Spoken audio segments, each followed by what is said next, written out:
Hi children, today we are with the second part of the lesson Things Around Us from grade 6 science, the second lesson.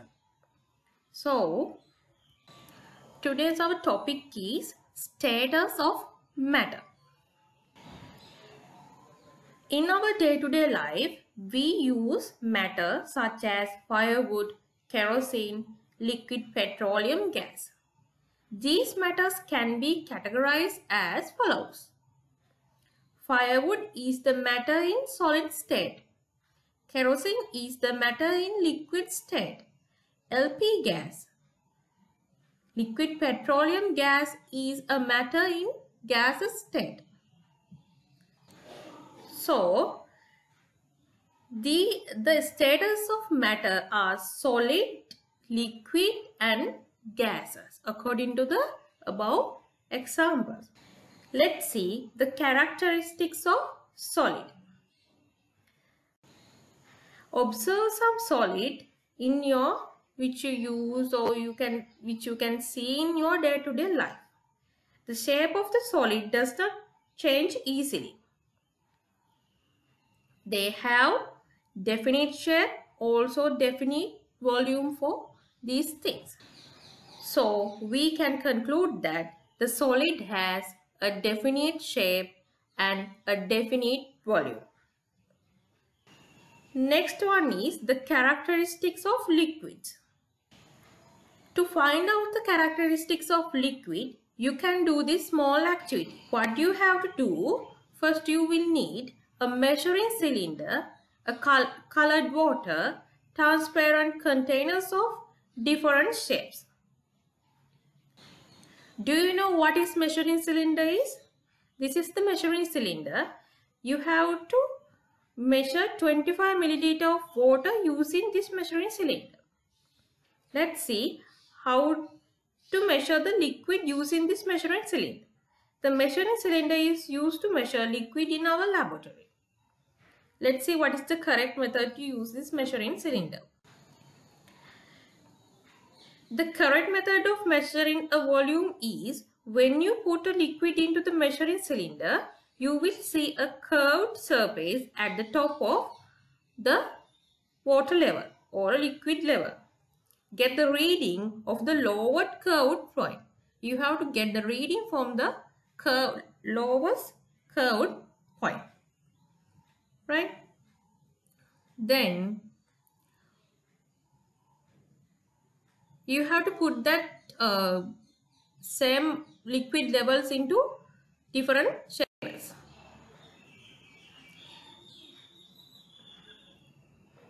So you can see that activity. To you put the same volume of water into the containers, water takes the shape of the container. That means the liquid has a definite volume, no definite shape. Liquid has definite volume but no definite shape. Let's see some examples which we see liquids in our day-to-day life. Water, milk, coconut oil, like that. These are the examples.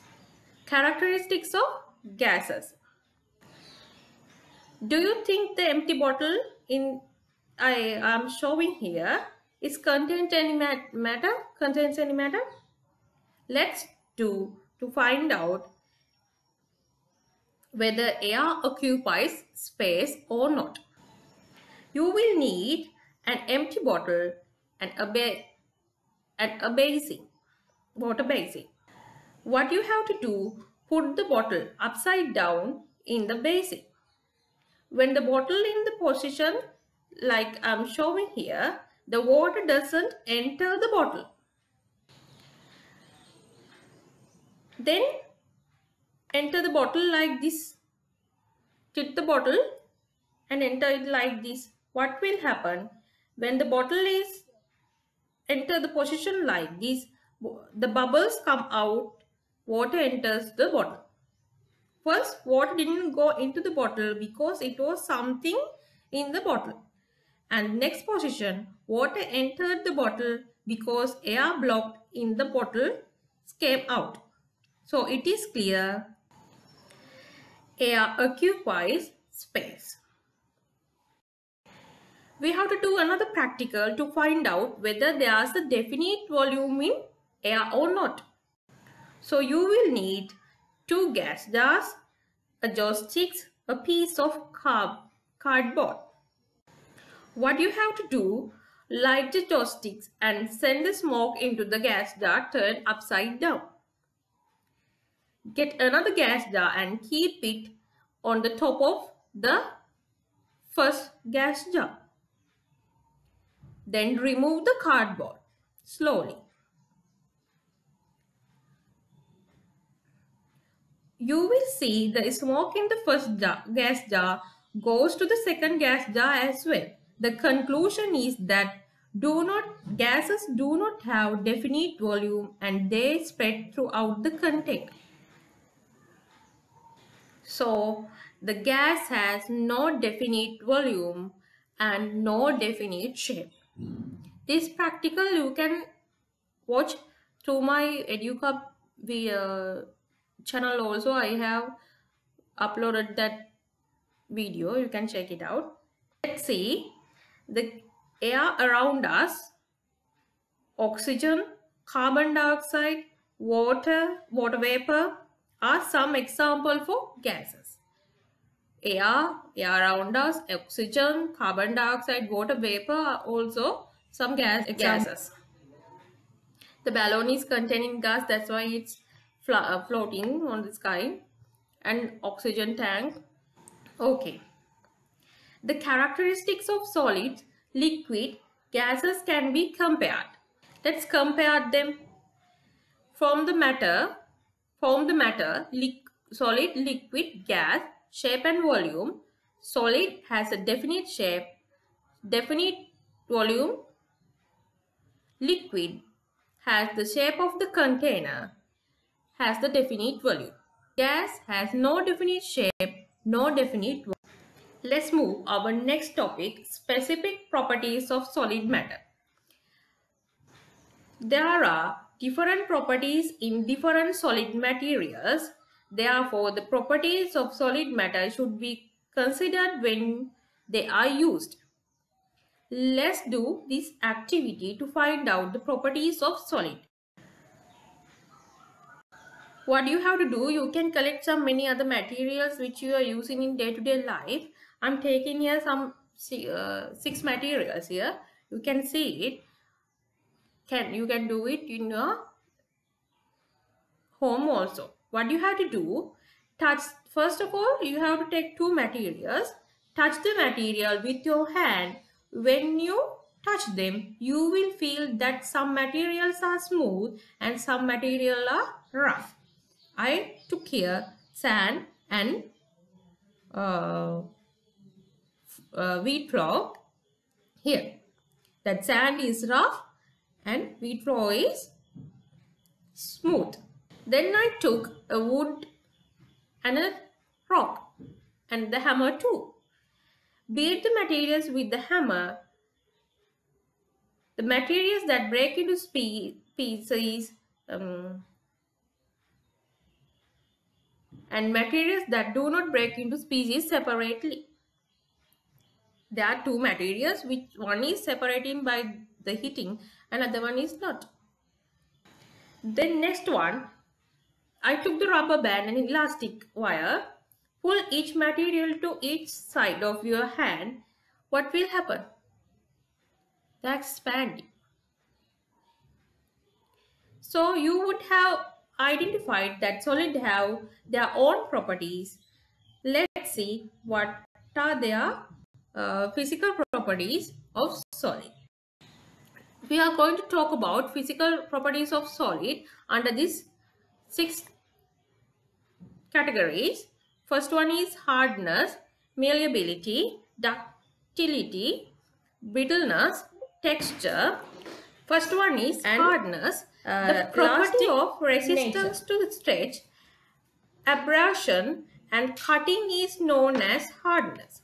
Hardness differs depending on materials. Let's see example for the hardness in solid. Diamond iron. These are the materials with a high hardness. Next one is malleability. The ability of metal to drawn into thin sheet with breaking by hammering or rolling is known as malleability. Examples are copper and iron. Next one is ductility. The ability of metal to be drawn into thin wires without breaking is called ductility. Copper, aluminium and gold. Elastic nature. The property of increasing the length of material by force of strength. Rubber and elastic. Brittleness. Tendency of material to break under small force. Glass and coal. Texture. Feel of surface, rough or smooth. Babylac, cotton are smooth, sandpaper, rough. Let's see applications of solid. I have given you a picture of different types of solid used to build houses.